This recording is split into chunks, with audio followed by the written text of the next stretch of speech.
ದಶಕಗಳಿಂದ ದಕ್ಷಿಣ ಭಾರತದ ಚಿತ್ರರಂಗ ಮಾತ್ರವಲ್ಲದೆ ಬಾಲಿವುಡ್ನಲ್ಲೂ ಮಿಂಚಿದ ಮಿಲ್ಕಿ ಬ್ಯೂಟಿ ತಮನ್ನಾ ಭಾಟಿಯಾ ಅವರ ಸಿನಿ ಬದುಕು ಈಗ ಸಂಕಷ್ಟಕ್ಕೆ ಸಿಲುಕಿದೆಯಾ? ಹೀಗೊಂದು ಪ್ರಶ್ನೆ ಈಗ ಚಿತ್ರರಂಗದಲ್ಲಿ ಕೇಳಿ ಬರ್ತಾ ಇದೆ.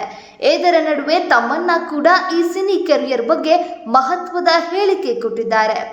ದಕ್ಷಿಣ ಭಾರತ ಚಿತ್ರರಂಗದ ಜನಪ್ರಿಯ ನಟಿಯರಲ್ಲಿ ಮಿಲ್ಕಿ ಬ್ಯೂಟಿ ತಮನ್ನಾ ಭಾಟಿಯಾ ಅವರ ಹೆಸರು ಮುಂಚೂಣಿಯಲ್ಲಿದೆ. ಅನುಷ್ಕಾ ಶೆಟ್ಟಿ, ನಯನತಾರಾ, ಕಾಜಲ್ ಅಗ್ರವಾಲ್ ಮತ್ತು ಸಮಂತಾ ಅವರಂತಹ ಸ್ಟಾರ್ ನಟಿಯರ ಜೊತೆ ಚಿತ್ರರಂಗವನ್ನು ಆಳಿದ ತಮನ್ನಾ ಇತ್ತೀಚಿನ ದಿನಗಳಲ್ಲಿ ನಟಿಯರಿಗೆ ಚಿತ್ರರಂಗದಲ್ಲಿ ಸಿಗ್ತಾ ಇರುವ ಅವಕಾಶಗಳ ಬಗ್ಗೆ ಮಾತನಾಡಿದ್ದಾರೆ. 2005ರಲ್ಲಿ ಚಾಂದ್ ಸಾ ರೋಷನ್ ಚೆಹ್ರಾ ಎನ್ನುವ ಹಿಂದಿ ಚಿತ್ರದ ಮೂಲಕ ಬಣ್ಣದ ಲೋಕಕ್ಕೆ ಕಾಲಿಟ್ಟ ತಮನ್ನಾ ಭಾಟಿಯಾ ನಂತರ ದಕ್ಷಿಣ ಭಾರತದ ಸಿನಿಮಾಗಳಲ್ಲಿ ಸತತ ಯಶಸ್ಸು ಕಂಡರು.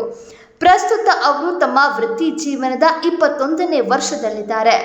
ಎಷ್ಟು ಸುದೀರ್ಘ ಕಾಲ ಚಿತ್ರರಂಗದಲ್ಲಿ ಸಕ್ರಿಯರಾಗಿರುವುದು ಸಣ್ಣ ಮಾತಲ್ಲ. ಆದರೆ ಇತ್ತೀಚೆಗೆ ದೆಹಲಿಯಲ್ಲಿ ನಡೆದ ಕಾರ್ಯಕ್ರಮವೊಂದರಲ್ಲಿ ಮಾತನಾಡಿದ ಅವರು ಚಿತ್ರರಂಗದ ಇಂದಿನ ಪರಿಸ್ಥಿತಿಯ ಬಗ್ಗೆ ಕೆಲವು ಆತಂಕಕಾರಿ ವಿಚಾರಗಳನ್ನು ಹಂಚಿಕೊಂಡಿದ್ದಾರೆ. ಕಾರ್ಯಕ್ರಮವೊಂದರಲ್ಲಿ ಮಾತನಾಡಿದ ತಮನ್ನಾ, ತಮ್ಮ ಎಲ್ಲಾ ಚಿತ್ರಗಳು ಒಂದೊಂದಾಗಿ ಬಿಡುಗಡೆಯಾಗ್ತಾ ಇರೋದು ನನಗೆ ತುಂಬಾ ಸಂತೋಷ ತಂದಿದೆ ಎಂದರು.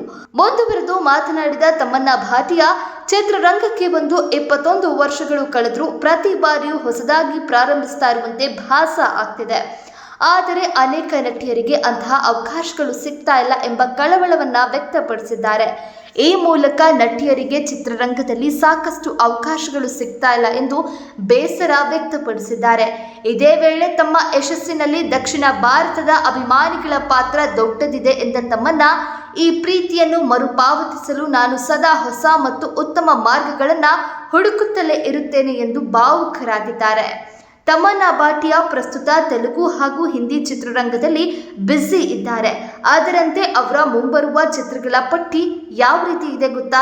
ತೆಲುಗಿನ ಒಡೆಲಾ 2, ಹಿಂದಿ ಚಿತ್ರರಂಗದ ranger, one force of the forest, Ragini MMS 3 ಮತ್ತು ರೋಹಿತ್ ಶೆಟ್ಟಿ ನಿರ್ದೇಶನದ ಇನ್ನೂ ಹೆಸರಿಡದ ಚಿತ್ರಗಳು ಸೇರಿದೆ.